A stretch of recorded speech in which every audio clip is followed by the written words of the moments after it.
지금부터 IBS 인하대학교 방송국의 아침 정규 방송을 시작하겠습니다. 인하대학교 방송국은 본 대학의 이념과 전통을 수호하며 방송을 통해 인하인의 올바른 여론을 대변하고 대학 문화의 창달자로서의 임무를 다하고 있습니다. 아침신문 브리핑입니다.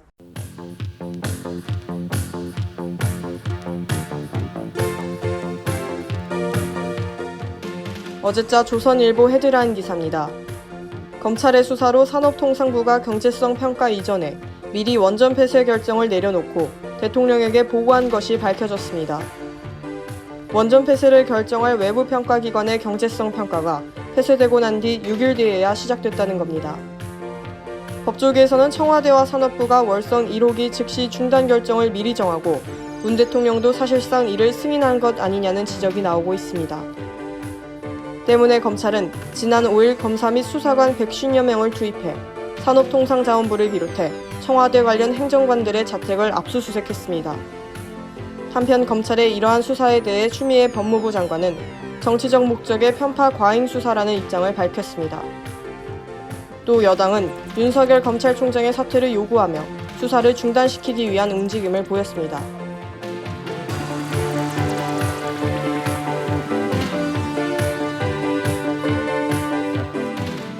지난 어제자 중앙일보 국제면 기사입니다. 조 바이든 미국 대통령 당선인이 기자회견을 열어 트럼프 대통령의 대선 불복이 당혹스러운 일이라는 입장을 밝혔습니다. 현재 트럼프 대통령은 소송전을 남발하며 대선 결과에 불복 중이며 연방기관까지 동원해 업무 인수인계를 맡고 있습니다. 마이크 폼페이오 미 국무장관은 2기 트럼프 행정부까지 언급했고 최종 결과가 나오지 않았다고 여전히 주장하고 있는 것으로 밝혀졌습니다.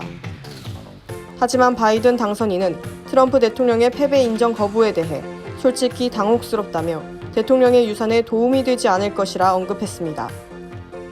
또 바이든 당선인은 자신들이 이미 인수를 시작했으며 행정부 구성도 검토하기 시작했다고 설명했습니다. 한편 대선이 끝난 뒤 트럼프 대통령이 국방장관을 해임한 이후 각 부처에서 사표 행렬이 이어지고 있는 것으로 알려졌습니다.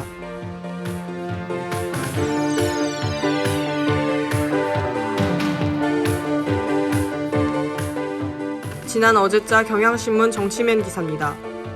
박지원 국가정보원장이 지난 10일 스가 요시히데 일본 총리를 만나 새로운 한일 관계 방향을 담은 공동선언을 제안했다고 밝혔습니다. 또 양국의 핵심 갈등 사안인 강제징용 문제의 경우 한일 기업과 국민이 성금을 내는 방안도 논의 중인 것으로 전해졌습니다. 박 원장은 인터뷰를 통해 정상 간 발표를 제안했으나 결렬된 것은 사실이나 양국 정상이 현안을 해결하고자 하는 의지가 굉장히 강하다고 전했습니다. 하지만 강제징용 문제에 대해서는 스가 총리가 한국 정부에게 해법을 주문한 것으로 알려져 해법을 찾기까지 시간이 걸릴 것으로 보입니다. 한편 정부 안팎에서는 스가 총리가 과거사 문제에 대한 사과 표명을 하고 양국이 강제징용, 수출 규제 등 현안을 포괄적으로 합의하는 방법이 거론됐습니다. 또 문재인 대통령은 이날 강제징용 문제를 언급하며 한일 간 입장차가 있어 고심 중이라고 밝혔습니다. 지금까지 아침신문 브리핑의 김세희였습니다.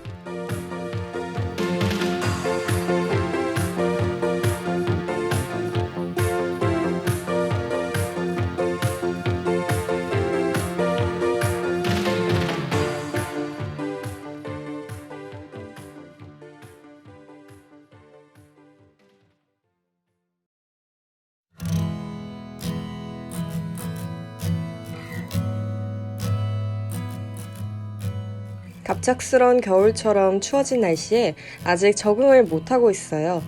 아직 두꺼운 옷들도 채 꺼내지 못했는데 가는 가을이 많이 아쉽게 느껴지네요. 이번 2020년은 어떻게 흘렀는지도 모르게 지나가서인지 추위도 더 빨리 찾아온 것만 같아요. 그럼 같이 옷장을 열어 오늘 입을 옷을 골라볼까요? 오늘 입을 옷으로 하루의 기분을 스스로 정하는 오늘의 옷장, 지금 시작할게요.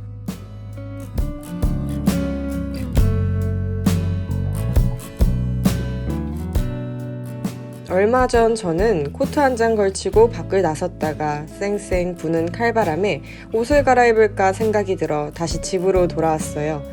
돌아와서 거울을 보니 다른 꽁꽁 싸맨 곳과는 달리 휑한 목을 발견했죠.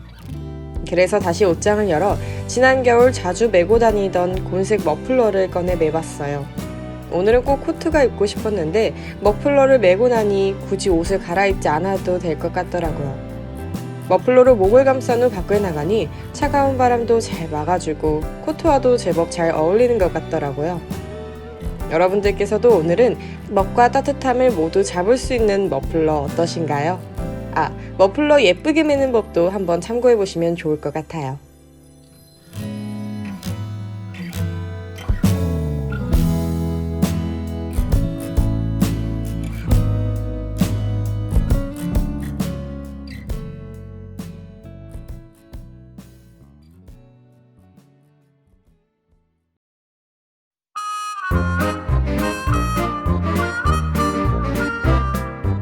사람들이 서울로 모이는 이유는 뭘까?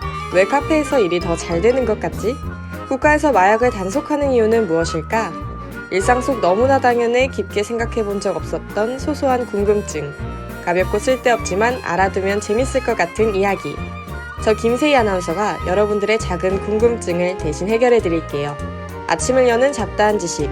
라디오 백과사전 6번째 페이지 지금 시작합니다.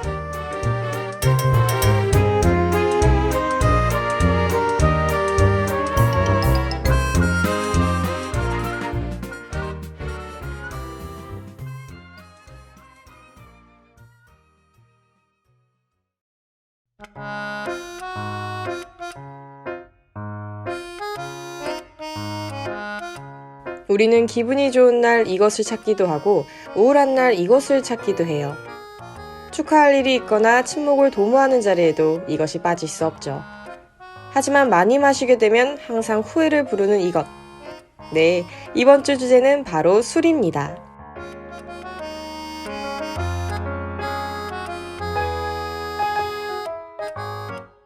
WHO 알코올 소비량 국제비교 보고서에 따르면 한국이 OECD 회원국 가운데 술을 많이 마시는 나라의 상위권을 차지한다고 해요. 특히 소주와 위스키 등 높은 도수의 술 소비량은 한국을 제외한 나머지 회원국 평균 소비량의 5.6배에 이르죠. 이 조사 결과는 단순히 술을 많이 마시는 의미보다는 술로 인해 발생하는 사회적, 경제적 손실의 문제점에 초점을 맞춰야 한다고 합니다. 이처럼 술을 마시는 당시에는 뇌에서 엔돌핀이 분비돼 기분이 좋아지지만 많이 마시면 극심한 숙취에 시달리기도 하는데요. 술을 마신 다음날 전날의 기억이 잘 나지 않거나 내가 왜 그랬지? 하며 후회해보신 경험 다들 있으실 것 같아요. 그럼 노래 한 곡 듣고 와서 술을 많이 마시면 기억이 끊기는 이유에 대해 자세히 알아보도록 할게요.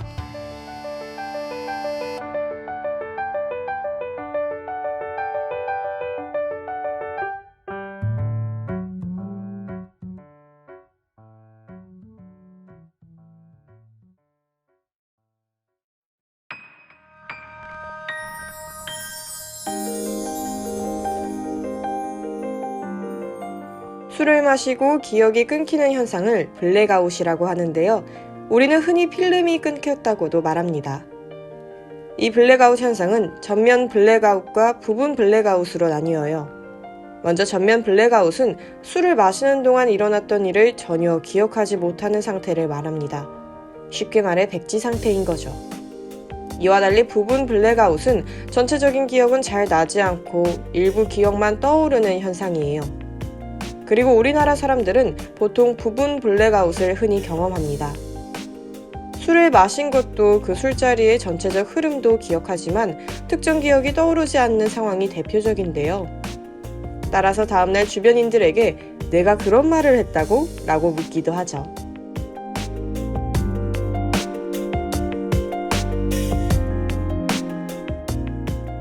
그렇다면 이 블랙아웃 현상이 일어나는 이유는 무엇일까요? 먼저 알코올이 뇌에 들어가 가장 먼저 공격하는 곳은 바로 해마라는 곳인데요. 해마는 단기 기억을 장기 기억으로 넘기는 역할을 합니다. 그런데 술을 많이 마시면 해마가 공격당해 술자리에서 있었던 일을 기억하지 못하게 되는 거죠. 또 블랙아웃은 기억을 입력, 저장하는 과정 중 입력 과정에서 문제가 생겨 나타나기도 하는데요. 술에 들어있는 에탄올의 독소가 새로운 기억을 입력하는 과정에서 문제를 일으키는 거죠. 에탄올이 기억을 입력하는 수용체의 활동을 차단하면서 뇌의 신경세포 사이에서의 메시지를 전달하던 신경 전달세포의 활동은 멈추게 됩니다. 따라서 뇌의 신경세포에는 새로운 메시지가 저장되지 않고 우리의 뇌의 기억을 입력할 수 없는 필름 끊긴 상태가 돼버리는 거죠. 이쯤에서 허각의 모노드라마 양요섭의 그 사람을 아껴요 듣고 와서 남은 이야기 이어갈게요.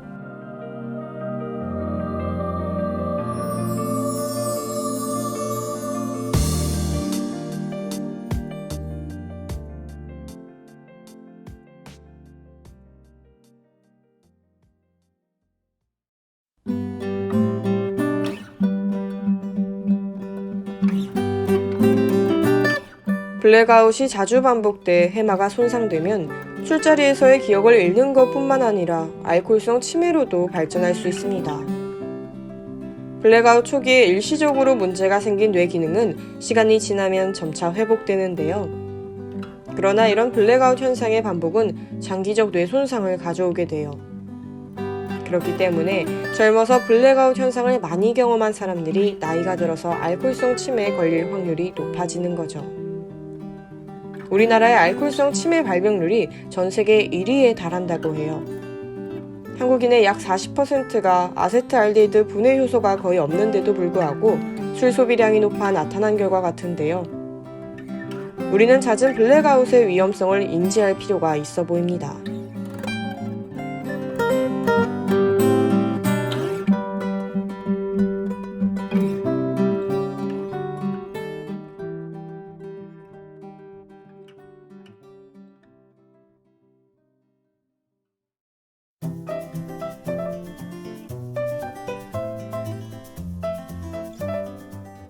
오늘은 술을 많이 마시면 기억이 끊기는 이유에 대해서 알아봤습니다.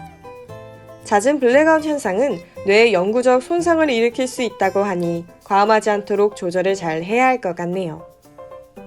과유불급이라는 말도 있듯이 적당한 음주는 때에 따라 유용하게 이용될 수 있지만 과한 음주는 일상생활에 독이 될 수 있다는 점 기억하세요. 그럼 이쯤에서 다음 주 마지막 라디오 백과사전 주제 힌트 드릴게요. 신사동 가로수길, 삼청동, 경리단길, 홍대, 인사동 등 모두 서울 속 장소들인데요. 이 장소들의 공통점은 무엇일까요? 오늘의 라디오 백과사전은 공기남의 인셉션 들으시면서 마치도록 할게요. 요즘 날씨와 달리 따뜻한 주말 보내세요.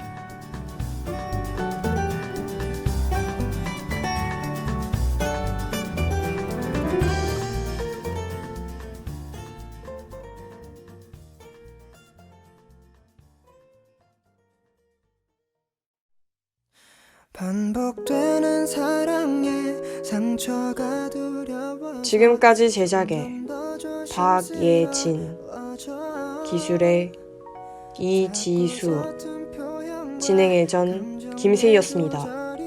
고맙습니다. 걱정돼 우리 처음 시작은 좋았지 별로 다르지 않았는데. 지금까지 여러분께서는 IBS 인하대학교 방송국의 아침 정규 방송을 들으셨습니다. 다음 정규 방송 시간까지 안녕히 계십시오. 여기는 참된 방송 인하대학교 방송국입니다. IBS